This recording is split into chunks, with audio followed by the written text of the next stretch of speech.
علی بھی اگلا سوال ہے، عموماً اہل تشیع علماء کی جانب سے نوحہ اور ماتم کی دلیل میں سیدنا یعقوب علیہ السلام کے گریہ کی مثال دی جاتی ہے، اور سیدنا حمزہ ابن عبد المطلب پر نبی صلی اللہ علیہ وسلم کے حکم پر عورتوں کے نوحہ سے دلیل پکڑی جاتی ہے۔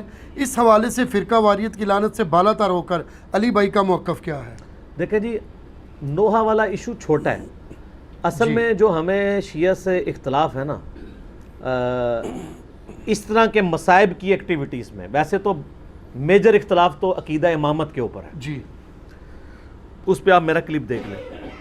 جو چھوٹی موٹی بدعات ہیں نا، ان میں اصل اختلاف ہمارا نوحے کے اوپر نہیں ہے، اصل اختلاف ہے ماتم، چھریاں مارنے، زنجیریں مارنے کے اوپر ہے۔ جو میں نے ان کو خود بتایا ہے کہ اللہ کے بندو تم جا کے اپنے خود گھر کی خبر لو، مفتی اعظم ایران خامنائی صاحب نے فتویٰ دیا ہے کہ یہ چھریاں مارنا، اپنے آپ کو زخمی کرنا، یہ حرام ہے۔ صحیح۔ اب اور کیا میں آپ کو لا کے فتویٰ دوں؟ اور یہ تو زندہ اماموں کی تقلید کرتے ہیں، اپنے مرجع کو مانتے ہیں، تو آپ ان کی بات مانیں۔ یہاں آپ نے کیا کچھ کیا ہوا ہے؟ یقین کریں، میں پچھلی دفعہ محرم کے دنوں میں سول ہاسپٹل میں وہ میرے بچے کو کچھ لگی تو میں لے گیا علاج کے لیے، تو وہاں ایک نوجوان 18-20 سال کا لایا گیا، تو اس کی کمر کے اوپر نا کافی سارے نشانات تھے، تو وہ اس کے اوپر ٹانکے لگا رہے، تو میں نے پوچھا ہی کیا ہوا ہے، تو وہ جی زنجیر، وہ چھریاں مار کے زنجیر زنی کر کے ہے۔ تو مجھے اتنا ترس ہے کہ یار اس بیچارے نے تو ثواب سمجھ کے یہ کام کیا ہے، اور وہ جس طریقے سے اس کو وہ ٹریٹ کر رہے تھے، مطلب ایک چیز دوسری جگہ لگا رہے ہیں۔ کوئی ہیپاٹائٹس کا مریض آیا ہوا ہے اور اس کا وہ سوئی کھبو دیتے ہیں تو وہ مریض بن جاتا ہے، اور ایک آگے معاملہ شروع ہو جاتا ہے۔ رہا ان کا یہ کہنا کہ حمزہ ابن عبد المطلب کے لیے نبی علیہ السلام نے نوحہ کروایا تھا، تو ہم کب انکاری ہیں اس کے؟ بالکل کروایا تھا۔ یہ اس وقت کی بات ہے جب نوحہ ابھی حرام نہیں تھا۔ اس سے بڑی چیز شراب والے واقعات ملتے ہیں صحابہ کرام کے بارے میں، بعد میں جب شراب حرام ہوگی تو معاملہ ختم۔ جی، تو یہ بھی چیز پہلے تھی غزوہ احد کے موقع پر، بالکل ٹھیک۔ بعد میں نبی علیہ السلام کی احادیث ہیں، بخاری مسلم میں درجنوں احادیث ہیں کہ نبی علیہ السلام نے فرمایا جو عورت نوحہ کرتی ہے کسی میت کے اوپر، اگر بغیر توبہ کے مر گئی تو قیامت والے دن گندک کا لباس اس کے اوپر پہنایا جائے گا۔ پھر صحیح مسلم کی حدیث ہے میری امت یہ 4 جاہلیت کے کام کبھی نہیں چھوڑے گی۔ نمبر 1 حسب اور نسب پہ فخر کرنا، نمبر 2 دوسرے کے نسب میں تان کرنا، نمبر 3 ستاروں کے ذریعے فال نکال کے بارش طلب کرنا، اور نمبر 4 نوحے کرنا۔ نوحے کی ڈیفینیشن یہ ہے کہ چیخو پکار کرتے ہوئے کسی مردے کی تعریف بیان کرنا۔ اگر کوئی ویسے نوحہ کرے اور چیخو پکار نہ کرے اور ایون نوحے میں رو بھی پڑے، ہم اسے غلط نہیں سمجھتے۔ المعجم الکبیر طبرانی کے اندر موجود ہے، میں نے اپنے پمفلٹ میں بھی ڈالا ہے کربلا والے میں، کہ سیدنا ام سلمہ نے جنوں کا نوحہ خود سنا تھا حضرت حسین ابن علی کی شہادت کے اوپر۔ وہ نوحہ یہ نہیں تھا یہ جو جعلی واقعہ، اور یہ نوحے تو ہوتے نہیں، یہ تو استمداد کر رہے ہوتے ہیں، استغاثے پڑھ رہے ہوتے ہیں، اور انہوں نے حضرت حسین کو ایک مظلوم شخصیت کے طور پہ پریزنٹ کیا ہے۔ میں یعنی ماڈرن شیعہ کا سب سے بڑا جرم یہ سمجھتا ہوں، اور یہ میں نہیں کہہ رہا ہوں، سید جواد نقوی صاحب حفظہ اللہ تعالیٰ، خود جو شیعہ کے اس وقت امام ہے پاکستان میں، ان کی ویڈیوز موجود ہیں، انہوں نے کہا کہ مجھے بچپن سے شیعہ خاندان سے جس حسین کا تعارف ہوا وہ تو ایک مظلوم ہے جس کے ساتھ ظلم ہوا ہے، جبکہ کتابوں سے مجھے اس حسین کا تعارف ہوا ہے جس سے زیادہ دلیر شخص ہی کوئی نہیں ہے۔ بے شک اصل میں حسین ابن علی علامت ہے دلیری کی، مظلومیت کی نہیں، دلیری کی علامت ہے۔ ان لوگوں نے پکڑ کے یہ کیا سے کیا بنا دیا ہے۔ اور یہ تو نوحہ اگر کوئی تعریفی جملے کے رو بھی لے ہمیں کوئی حرج نہیں۔ میرا تو یوٹیوب پہ کلپ لاکھوں لوگوں نے دیکھا ہے، سوگے حسین اور غم حسین میں فرق۔ ہم کہتے ہیں سوگے حسین نہیں ہے، غم حسین قیامت تک رہے گا۔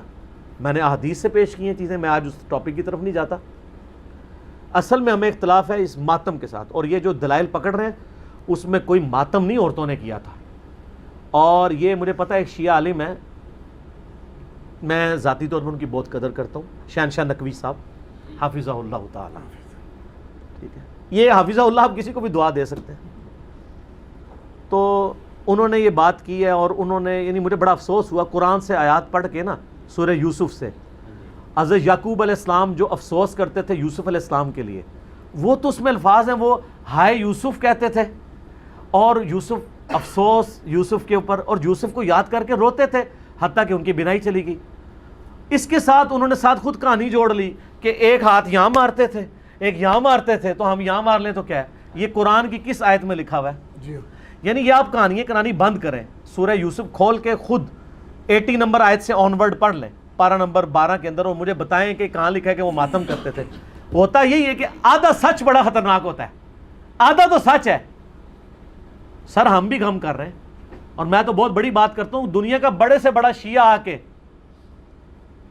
مجھ سے اگر محبت اہل بیت ایکسچینج کرنا چاہے نا، تو میں جو اہل بیت کے لیے محبت رکھتا ہوں نا، میں کبھی بھی اس کے ساتھ ایکسچینج نہ کروں، میرے پاس اس سے بڑھ کے ہے، مجھے کسی سے سرٹیفکیٹ لینے کی ضرورت نہیں۔ لیکن قرآن و سنت میں تو آپ تعریف نہ کریں، توحید کا جنازہ تو نہ نکالیں، اپنی طرف سے تو چیزیں بیان نہ کریں، نوح میں استغاثے تو نہ کریں، امداد تو نہ مانگیں، اور وہ اس واقعے سے جو سہارا لیتے ہیں قرآن کھول کے خود پڑھ لیں، کوئی ماتم نہیں اس کے اندر لکھا ہوا، خام خواہ نکالتے ہیں۔ نوحے میں بھی ہمیں صرف اس نوحے سے اختلاف ہے جس میں چیخو پکار کی جائے، آوازیں بلند کی جائے۔ اگر تعریفی کلمات کوئی کہتا ہے حضرت حسین ابن علی پہ مرثیہ پڑھے، نوحہ پڑھے، ہمیں کوئی اعتراض نہیں ہے۔ ہم نے خود اپنے شعیب بھائی سے یہاں پڑھوایا تھا، سید نے کربلا میں وعدے نبھا دیے ہیں، تو یہ تو اہل سنت کے ہاں بھی چل رہا ہوتا ہے، ہمیں تو کوئی اعتراض نہیں ہے اس کے اوپر۔ لیکن واہ ویلا نہ کریں، چیخو پکار نہ کریں، اور اس میں جھوٹی تعریف نہ کریں، سچی تعریف کریں، اور ان سے مدد نہ مانگیں، بلکہ ان کے لیے اللہ کے حضور دعائے رحمت کریں، اور صلاۃ بر محمد وآل محمد، اللہم صلی علی محمد وعلی آل محمد۔ اور ہو سکتا ہے کسی سنی کے پیٹ میں درد ہو اور وہ کہے جی یہ آپ کیوں کہہ رہے ہیں میت کے اوپر جو ہے وہ تعریفی کلمات کہے جا سکتے ہیں، تو سر صحیح بخاری اور مسلم دونوں میں موجود ہے، عرض کیا ہے۔ شیعہ کی اتنی کلاس ہوگی اب تھوڑی سی، سنیوں کی بھی، بخاری اور مسلم دونوں میں موجود ہے۔ عبداللہ ابن عباس کہتے ہیں کہ عمر ابن خطاب کی میت رکھی ہوئی تھی، اتنے میں ایک شخص آ کے میرے پیچھے کھڑا ہوا اور اس نے اپنی کونی میرے کندھے کے اوپر رکھی، اور سیدنا عمر کی میت کو مخاطب کر کے اس نے کہا رحمک اللہ عمر ابن خطاب، اللہ کی رحمت ہو عمر ابن خطاب پہ، یہ وہ شخص تھا کہ میری خواہش ہے کہ جب میں مر کے اللہ کے حضور جاؤں تو اس کے اعمال کے ساتھ پیش ہوں، اس نے اسلام کی وہ خدمت کی ہے۔ اور میں نے بارہا رسول اللہ سے سنا تھا صلی اللہ علیہ وآلہ وسلم، میں ابو بکر اور عمر داخل ہوئے، میں ابو بکر اور عمر نکلے، میں ابو بکر اور عمر نے یہ کیا، مجھے امید تھی کہ اے عمر تم اپنے ان دو ساتھیوں کے ساتھ جا کے ملو گے۔ کون دو ساتھی؟ رسول اللہ صلی اللہ علیہ وآلہ وسلم اور سیدنا ابو بکر رضی اللہ تعالیٰ عنہ وعلیہ السلام۔ تو مجھے امید تھی، یہ تعریفی جملے بولے جا رہے ہیں کہ میں تمہارے اعمال کے ساتھ اللہ کے حضور آنا چاہتا ہوں، اللہ تم پر رحم کرے، تمہارے بارے میں حضور کہا کرتے تھے، یہ سارے تعریفی کلمات ہیں نا، اور میت پہ ہیں نا۔ جی۔ تو عبداللہ ابن عباس کہتے ہیں میں نے یوں مڑ کے دیکھا تو وہ علی ابن ابی طالب تھے جو نوحہ پڑھ رہے تھے۔ یہ نوحہ کا لفظ میں نے استعمال کیا، تعریفی کلمات میت کے اوپر۔ ہاں ایگزیجریشن نہ ہو، وہ تو بخاری مسلم میں حدیث ہے کہ لوگ جو ہیں میت پہ نوحے پڑھ رہے ہوتے ہیں اور اس میت کو عذاب ہو رہا ہوتا ہے، کیوں؟ وہ میت اس قابل ہی نہیں ہوتی کہ اس کی وہ تعریف بیان کی جائے، ٹھیک ہے۔ نبی علیہ السلام کی میت پہ بھی صحیح بخاری میں آتا ہے، حضرت ابوبکر جب حجرہ عائشہ میں داخل ہوئے تو یہاں پہ بوسہ دیا ماتھے پہ اور کہا یا رسول اللہ آپ پہ اللہ دو موتیں جمع نہیں کرے گا، ایک موت آپ کا مقدر تھی وہ آ چکی، اب آپ ہمیشہ کی زندگی میں، آخرت کی زندگی میں۔ روئے حضور کی زندگی میں بھی، بعد میں بھی لوگ کہتے تھے میرے ماں باپ کو قربان نبی صلی اللہ علیہ وسلم پہ، تعریفی کلمات کہتے تھے، ایسے ایسے الفاظ استعمال کرتے تھے۔ لہٰذا جس چیز سے ہمیں اختلاف ہے وہ یہ ہے۔ اور میں سوگ حسین کے اوپر بھی تھوڑا سا عرض کر دوں، اس میں دیکھیں سوگ تو 3 دن ہے، بخاری مسلم میں حدیث ہے جو عورت اللہ اور یوم آخرت پہ ایمان رکھتی ہے اس کے لیے جائز نہیں کہ وہ 3 دن سے زیادہ سوگ کرے سوائے اپنے خاوند کے مرنے پہ، وہ بھی 4 مہینہ 10 دن۔ غم حسین الگ چیز ہے جی۔ غم حسین تو سنت ہے، اس کی مثال صحیح بخاری سے لیں، حمزہ ابن عبد المطلب کو قتل کس نے کیا تھا؟ واشی نے۔ فتح مکہ پہ واشی کو پیش کیا گیا کہ اس کی توبہ قبول کریں، نبی علیہ السلام نے بلا کے پوچھا واشی یا رسول اللہ، قاتل حمزہ یا رسول اللہ، واشی تیرا اسلام قبول ہے لیکن کیا تو ایسا کر سکتا ہے کہ مجھے اپنی شکل نہ دکھا، مجھے اپنا چچا یاد آتا ہے۔ کسی نے نہیں کہا یا رسول اللہ سوگ تو 3 دن ہوتا ہے، چچا کو مرے ہوئے 5 سال ہو چکے ہیں جی۔ غزوہ احد 3 ہجری میں، فتح مکہ 8 ہجری میں، آپ 5 سال تک حمزہ کو نہیں بھولے؟ حمزہ کو کیسے بھول سکتے تھے؟ حمزہ بھائی بھی تھا حضور کا، دودھ پیتا، چچا بھی تھا۔ اور میں آج آپ کو ایک بڑی پوائنٹ کی بات کروں، اگر حضور کی وفات کے وقت حضرت حمزہ ابن عبد المطلب زندہ ہوتے، خلیفہ اول انہوں نے بننا تھا۔ اس کی دلیل لے لیں، بخاری اور مسلم کی حدیث کھول کے دیکھیں، غزوہ بدر میں مسلمانوں کی فوج کا سپہ سالار کون تھا؟ حمزہ، نہ ابو بکر، نہ عمر، نہ عثمان، نہ علی. اور غزوہ احد میں سیدنا حمزہ. ٹھیک ہے، تو نبی علیہ السلام کو اسی لیے ان لوگوں کی قربانیوں کا یعنی دل میں تھا غم کہ انہوں نے قربانیاں دی ہیں. اسی لیے بخاری مسلم میں آتا ہے نا، اپنی وفات سے 1 مہینہ پہلے آپ نے شہدائے احد پہ دوبارہ نماز جنازہ پڑھی، 1 مہینہ پہلے اپنی وفات سے. اور آپ نے وہاں صحابہ کو خطبہ دیا، آپ نے فرمایا کہ میں تمہارا پیش رو ہوں، میرا ممبر اس وقت حوض کوثر پہ لگا ہوا ہے، دیکھنا مجھے اپنے بعد تم سے یہ خطرہ نہیں ہے کہ تم میرے بعد دوبارہ سے بت پرستی شروع کر دو، لیکن مجھے یہ ڈر ہے کہ دنیا کے خزانے تمہارے پہ کھول دیے جائیں گے، پھر تم دنیا کی محبت میں ایک دوسرے سے قتل و غارت میں مبتلا ہو کر تباہ و برباد ہو جاؤ گے جس طرح اگلے لوگ ہو گئے. کیونکہ حضور نے بتایا کہ یہاں پہ وہ لوگ دفن ہیں جن کی قربانیوں کا پھل تم کھاؤ گے. یار حمزہ نے تو پھل نہیں کھایا نا رومن اور پرشین امپائر کا. سیدنا یاسر اور سیدہ سمیہ نے تو پھل نہیں چکھا نا، انہوں نے تو اسلام میں مشکل وقت گزار کے تو تکلیفیں سہ کے دنیا سے چلے گئے نا، پھل تو بعد والے لوگوں نے چکھے ہیں نا. تو حضور نے اس لیے قبرستان میں خطبہ دیا تھا، دیکھنا کہ میرے بعد ایسے معاملات ہو جائیں گے. تو وہ بخاری کی حدیث میں آتا ہے کہ آپ نے فرمایا مجھے اپنی شکل نہیں دکھانی. پوری زندگی وحشی حضور کے سامنے نہیں آیا. پھر اللہ نے اس پہ کرم کیا کہ جب مسیلمہ کذاب نے دعوی نبوت کیا تو اس کا قتل بھی وحشی کے ہاتھوں ہوا. تو وہ کہا کرتے تھے کہ میں نے اسلام کے بہترین شخص کو قتل کیا، بہت بڑا جرم تھا، اللہ نے کمپنسیشن میری کر دی کہ میں نے اسلام کے بدترین دشمن کو بھی میں نے قتل کیا ہے، مسیلمہ کذاب کو، جس نے جھوٹے دعوی نبوت کیا تھا. نبی علیہ السلام حریص علیکم بالمؤمنین رؤوف الرحیم ہے، اس کے باوجود کہہ رہے ہیں واشی مجھے شکل نہیں دکھانی. اچھا مجھے بتائیں، انسان کو اپنے چچا سے زیادہ محبت ہوتی ہے یا اپنی اولاد سے؟ چچا کے قاتلوں کی شکل حضور دیکھنا نہ چاہیں، اور حضور کی اولاد کو جنہوں نے قتل کیا ہے ان کے آپ قصیدے پڑھتے ہیں؟ ان کے ساتھ تو وہی ہونا ہے، سحقن سحقن لمن غیر بعد، بخاری مسلم میں، دور کرو انہوں نے میرے بعد میرے دین کو بدلا. یہ تو حوض کوثر پہ جا کے پتہ چلے گا. تو میں نے اس میں بولا تھا کہ سوگے حمزہ ختم ہو چکا تھا، غم حمزہ باقی تھا. وہ حضور کی زندگی میں ان کے ساتھ غم پرماننٹلی اٹیچ ہے. اور سر اس کو تو چھوڑ دیں، صحیح بخاری مسلم میں حدیث ہے، سیدہ عائشہ کہتی ہیں کہ میں حضور کی بیویوں میں سب سے زیادہ جس سے رشک حسد کرتی تھی نا وہ خدیجہ تھی. حضور علیہ السلام جب بھی کوئی بکری بھی ذبح کرتے تو حضرت خدیجہ کی سہیلیوں کو بھجوایا کرتے تھے ان کی وفات کے بعد. تو میں کہا کرتی تھی یا رسول اللہ جیسی خدیجہ جیسی کوئی عورت ہی نہیں ہے. آپ فرمایا اس نے میرا اس وقت ساتھ دیا جب میرے ساتھ کوئی نہیں تھا، اپنے مال کے ذریعے، اپنی قربانیوں کے ذریعے. تو سر غم تو کبھی نہیں ختم ہو سکتا. آپ غم حسین کو ختم کرنا چاہتے ہیں، کر کے بتائیں. جناب 900 سال تک ممبر آپ کے قبضے میں رہے ہیں، تینوں براعظم آپ کے قبضے میں رہے ہیں، لیکن آپ آل امیہ اور آل عباس کی بدماشیوں کو چھپا نہیں سکے. آج ہر طرف حسین حسین ہی ہے الحمدللہ، اور دن بہ دن بڑھ رہی ہے. ہماری ویڈیو سے پہلے کیا حال تھا؟ اب تو سب لوگ کانفیڈنس لوز کر چکے ہیں. اب تو وہ کہہ رہے ہیں خدا کے لیے یزید سے ہمیں لانتیں کروا لیں، یزید کے ابا جی کو چھوڑ دیں. اب ہاتھ پاؤں پکڑنے پہ آ گئے ہیں. اب یزید تو ڈسکس ہونا ہی بند ہو گیا، کیونکہ ہم نے بتایا کہ اصل بندہ کون ہے، اصل مسئلہ کیا ہے، ٹوٹی کمند کہاں. تو غم حسین باقی ہے. مسند احمد میں حدیث ہے، غم حسین حضور نے زندگی میں بھی کیا ہے.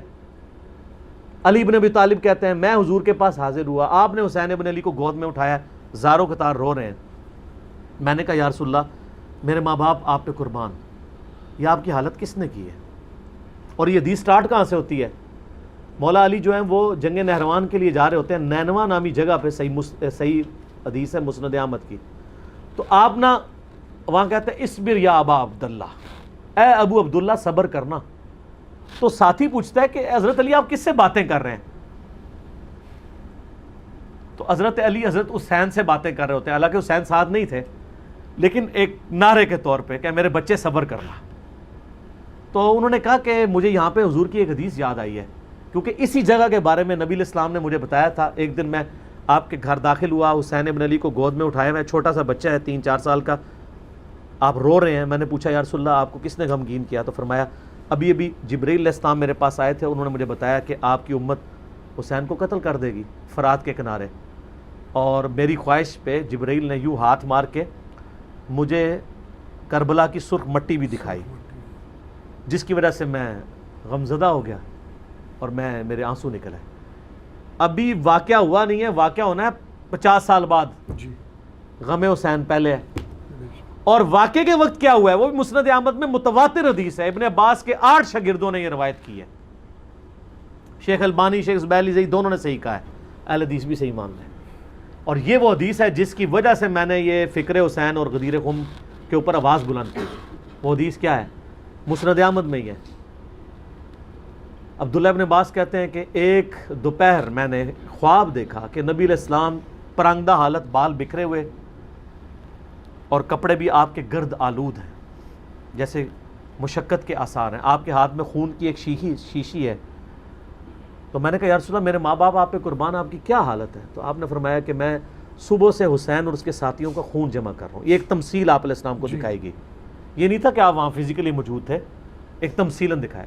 تو کہتے ہیں میں گھبرا کے اٹھا. ابن عباس کہتے ہیں میں نے وہ دن اور تاریخ یاد رکھی, اور بعد میں ظاہر اس وقت انٹرنیٹ نہیں تھا, ٹیلی فون نہیں تھے, کئی ہفتوں بعد خبر آئی کہ اسی دن یعنی 10 محرم 61 ہجری کو حسین ابن علی کو مظلومانہ شہید کیا گیا ان کے ساتھیوں کے ساتھ. تو غم حسین تو نبی علیہ السلام کو اللہ کی جنتوں میں بھی ہے. اور میں اہل حدیثوں کے لیے اور دیوبندیوں کے لیے, کیونکہ ان دونوں کا مشترکہ روحانی ابا جی ہیں اسماعیل دہلوی, جس نے وہ گستاخانہ کتاب تقویۃ الایمان لکھی ہے, لیکن اس میں اس نے صحیح باتیں بھی کچھ لکھ دی ہیں. تذکیر الاخوان ما تقویۃ الایمان چھپی ہوئی ہے, اس میں اس نے لکھا ہے کہ یہ حدیث اس بات پر گواہ ہے کہ نبی علیہ السلام حضرت حسین کی وفات پر جنت میں بھی غمزدہ ہیں. اور اس کتاب میں وہ جگہ جگہ لکھتے ہیں یزید پلید. یہ تو سعودیہ ایران کی ٹسل کے بعد یہ یزید کے دفاع کرنے والے اہل حدیث ہیں, ورنہ میں آپ کو حلفیہ کہتا ہوں کہ ناسبیت اور یزیدیت کے خلاف جتنا کام کیا نا وہ اہل حدیثوں نے کیا. نواب صدیق حسن بھوپالوی ہوں, علامہ وحید الزمان ہوں, اس سے پہلے بھی آپ چلے جائیں, بڑے بڑے محدثین ہیں. ابن جوزی نے پوری کتاب لکھی الرد علی المعتصب العنید المانع من ذم یزید. یہ اس سرکش کا رد ہے جو یزید کی مذمت کرنے کو برا سمجھتا ہے. ابن جوزی 597 ہجری میں فوت ہوئے ہیں, ابن تیمیہ سے بھی پہلے ہیں. ابن تیمیہ اور ابن کثیر نے اس کتاب کی تعریف کی ہے, ابن جوزی کی کتاب کی. اس کا اردو میں ترجمہ ایک دیوبندی عالم نے کیا ہے, وہ شاہ نفیس اکیڈمی لاہور سے شائع ہوئی ہے. اس کا PDF ہماری ویب سائٹ کے اوپر رکھا ہے ahlsunnatpak.com پہ, آپ ڈاؤن لوڈ کریں. بڑی ڈیٹیل کے ساتھ انہوں نے اس مقدمے کو کلیئر کیا الحمدللہ. ٹھیک ہے, اللہ خیر.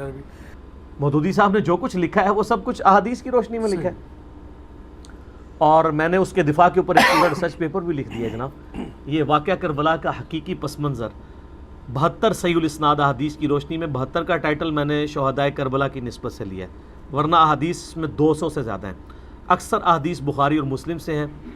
پورا سنیت کا مقدمہ پیش کیا ہے حضرت عمر کی شہادت سے لے کر شہادت حسین علیہ السلام تک, اور اس میں اکثر احادیث بخاری مسلم سے ہیں. اور مین بڑے بڑے ٹاپکس کور کیے ہیں کہ خلفائے راشدین کون ہیں, اس کے بعد پھر حضرت عثمان کی شہادت کے جعلی اسباب نہیں اصلی اسباب کیا تھے, جنگ جمل صفین نہروان, اس کے بعد حضرت معاویہ کا دور ملوکیت, پھر صلح حسن والا معاملہ بھی, اور یزید کی ولی عہدی, اور الٹیمیٹلی حسین ابن علی کی مظلومانہ شہادت. یہ سب ٹاپکس میں نے کور کیے ہیں.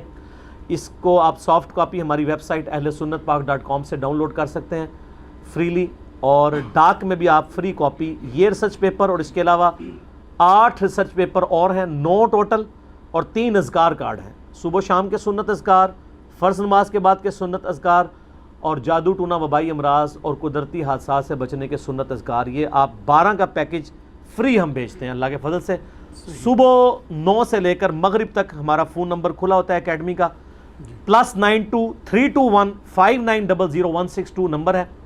پاکستان میں کریں گے تو 0321 5900 رابطہ کریں, اور ٹیکسٹ میسیج بھیج کے آپ مفت ایک اپنا سیٹ منگوا سکتے ہیں. انشاءاللہ تعالیٰ آپ پڑھیں تو آپ کو حقائق پتہ چلیں گے.